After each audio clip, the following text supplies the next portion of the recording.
with me in this video, and we will have a friends. So would you like to please introduce yourself for the first? Sure. My name is Martin. I'm from the UK and I'm here visiting World English. Okay, so jadi di sini kita punya Martin yang berasal dari UK, United Kingdom. And we will have some kind of a podcast that is talking about culture. Kita nanti akan membahas tentang podcast yang membahas tentang beberapa hal dari UK. It's talking about the culture. Kita akan membahas tentang budayanya. But first, before we going to talk about the culture itself, I would like to add some things into Martin. Martin, what do you think about culture itself? Well, I've been traveling around for quite a while now, and one of the interesting things about being able to do that is experiencing different cultures and seeing how, different people's traditions, their way of life, just getting a new perspective. I think it's really important, and being able to sort of open up to different experiences is really invaluable. Alright. Jadi Martin ini sudah berkeliling atau traveling around of the world, dan hal yang paling indah yaitu knowing about the culture. Yang paling indah adalah mengetahui beberapa perspektif dari culture itu sendiri. Even in Indonesia, we know that we have a lot of culture.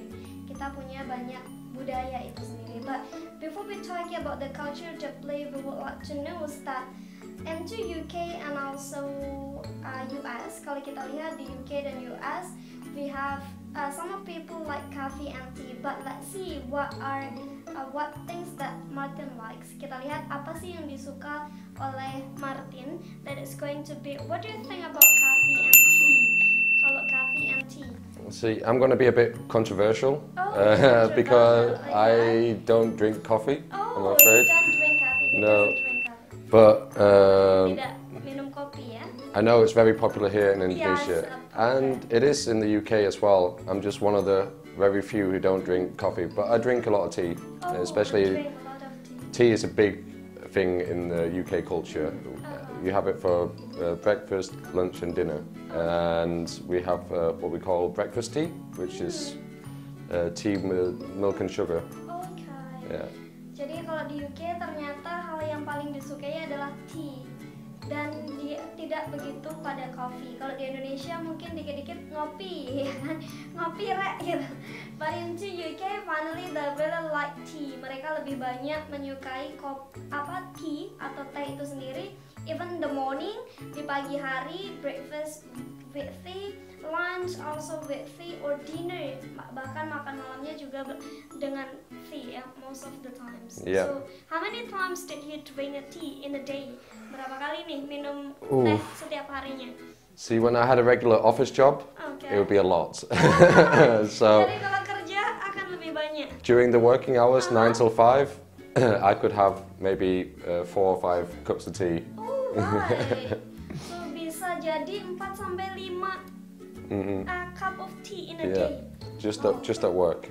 Kalau dalam hal kerja, kalau lagi kerja di office dan lagi sibuk-sibuknya Mbak Martin, dia bisa jadi 4 sampai 5 kali minum teh. Gimana kalau kita ya? We drink coffee a lot in the night. Kayaknya pagi sama malam aja biasanya.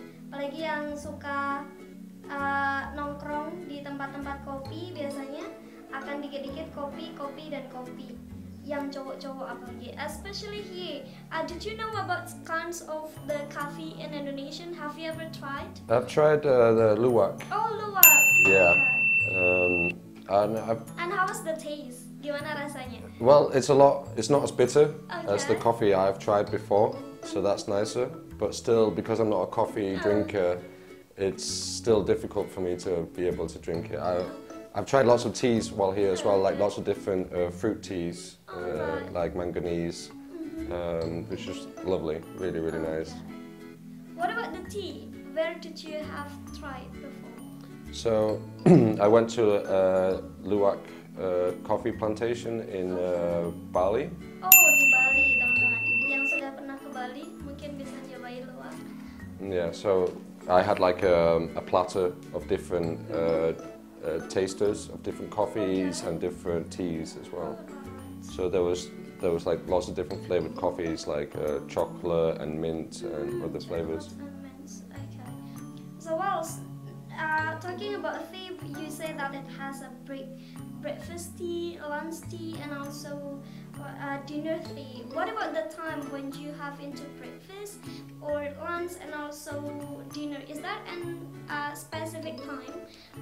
Well, it can be and it can also not be. There's like definitely a difference between the weekday when people are working, so whenever they have to wake up for work, it's usually when they have breakfast, so maybe that can be around 7 a.m. Generally we have lunchtime at either 12 or 1 p.m. And I think most people usually have their dinner around maybe 6 or 7 p.m. Jadi untuk kalau dia lagi kerja berarti bisa jadi makannya tehnya itu jam 7 pagi untuk sarapannya, jam 12 sampai jam 1 untuk makan siangnya. Jadi diselangi dengan teh, dan juga ketika malam hari around sekitar jam 6 sampai jam 7. What about on time itself? Does you do the things as everything's into on time? As we can say that Indonesian, most of them will being late for getting into the work and other. What about you yourself? That's specifically always doing everything into on time? It's very important with regards to work and stuff like that you be on time or early. Being late is seen as a pretty bad thing and can get you into trouble as well, especially with work. When it's more casual with friends, then as long as you let people know that you're going to be late, then it's usually okay, as long as it's not too late. Generally it's the kind of feeling that you don't want to have people wait for you because it can be seen as a bit rude, so generally we try to show up on time when we need to. Jadi di sana benar-benar on time atau mungkin lebih awal teman-teman. Nggak, kalaupun sama temen untuk casual meeting atau apapun bisa jadi juga telat, tapi it's not too late. Jadi benar-benar paling cuma telatnya 3 sampai 5 menitan lah ya. Nggak kayak kita biasanya bilangnya OTW tapi OTW mandi. OTW di perjalanan ternyata baru ngeluarin motor gitu. So it is the way how Martins and all people did it into on times. It is fiscal responsible. Itu membahas tentang tanggung jawab, and also it's not a rude activities. Jadi nggak aktivitas-aktivitas yang mengecewakan atau bikin seseorang akan hurt a lot. Gitu. Nggak menyakitkan banget lah ya. Telatnya itu nggak menyakitkan. Jadi hati-hati yang telat-telat gitu ya. Okay, so the next we will talk about the weathers. How do you think about the weathers between UK and also Indonesia? So yeah, the UK has a lot of different seasons. Right now we're in winter, so it would probably be about, it'll probably be around 8 degrees right now. 8 degrees. And it can go all the way down to 0. Oh, until 0. Yeah. It has been minus before? Yeah, many times, but now it's sort of coming into spring slowly. Maybe next month it'll start going into spring. So it'll start to warm up, but it'll still, throughout the entire year it rains, and it can rain almost every day of a month sometimes. But as you get into summer, while it still can rain, you can get temperatures up to... Spring it can be rainy. Yeah, spring it rains a lot, yeah. Oh, But it rains a lot all the time in England. Even if it's just a little bit, it'll still rain pretty consistently. In the summer, you get like hotter weather, but it can still be kind of cold, but it can change a lot. So last summer, for example, it did go up to 30 degrees on some days, but usually if we're lucky, it'll stay around 20 degrees, and we'll still, for British people, that's still warm and nice, and we'll go outside to the park or even to the beach or something. But it's still obviously nowhere near as hot as here. So Indonesian, which country that you find really hot, or the hottest ones country have you been visited? Oh, well, there's a lot. I used to live in Malta, which is in the Mediterranean, just between Italy and North Africa. Oh, no, And that can get very hot. Last summer that was up to 40 degrees. wow, alright. So that can be very hot. But obviously Southeast Asia in general is also very hot. And I think when you go out of the cities and more into the villages and maybe a little bit more jungly areas, they can get really, really hot, especially with the humidity. So yeah, there's a lot of places around Indonesia. I also found a place in Cambodia get very hot as well. Right now, this time of year, I found like Thailand. It's not too bad, and also the middle and north of Vietnam is a lot cooler as well. But even here in Indonesia with the rain season, it still doesn't seem to like lower the temperatures at all. In fact, I think it's kind of nice being in the rain season because when it does rain, that's the only time it really cools down. Alright, it's nice. Okay. Jadi walaupun we know that ada beberapa winter yang ada, tadi dijelaskan it's going to be winter. Kalau winter itu biasanya antara 8 degrees sampai 0, tapi juga pernah minus juga. Dan next month untuk bulan depan nanti akan terjadi spring or musim semi, jadi ada beberapa masih hujan-hujan gitu. And but not all day, nggak setiap harinya akan hujan, mungkin dikit-dikit lah ya, constantly dia tadi bilang. And the third it's going to be summer, tapi summernya nggak sampai so hot yang ada di Indonesia, around 20 kalau kita lucky. Kalau kita beruntung akan sekitar 20-an degrees only. Tapi dia pernah ke the border, batasan antara North Africa, jadi Afrika Utara, dan juga Italia, yes, if I'm not mistaken, Italia. Jadi di Italia ada beberapa di border di situ 40 degrees. Wow, it's hot, quite hot than Indonesia, ya. Alright, it was nice.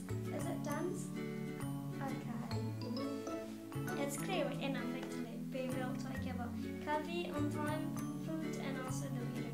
Okay. Well, thank you. Maybe you can, what is that, say to suggest from people want to know more about cultures of UK or also every countries that you have visited. Yeah, well, I think the best way to sort of learn about culture is simply by speaking to people from that culture or visiting where the culture originates from. For everything else, there's so much information you can find on the internet, like in books, libraries, doing your own research. But really, the best thing is just to visit those places, speak to the people from there, and really like show an interest in those cultures. That's the best way to really get a feel for it. If you see somebody who's maybe not from your town or something, you could feel more than welcome to go up and speak to them, like learn, maybe share your culture and like exchange. You know, it goes a long way, and a lot of people are really grateful, especially when they're traveling, to meet locals and hear advice and different customs. So yeah, I think just speaking to people is really the best way to go about it. Alright, so thank you. Thank you, Martin, for My your pleasure. sharing. Thank you. So is it clear? Well, thank you for watching. Yes, thank you. See you, Tata. See ya,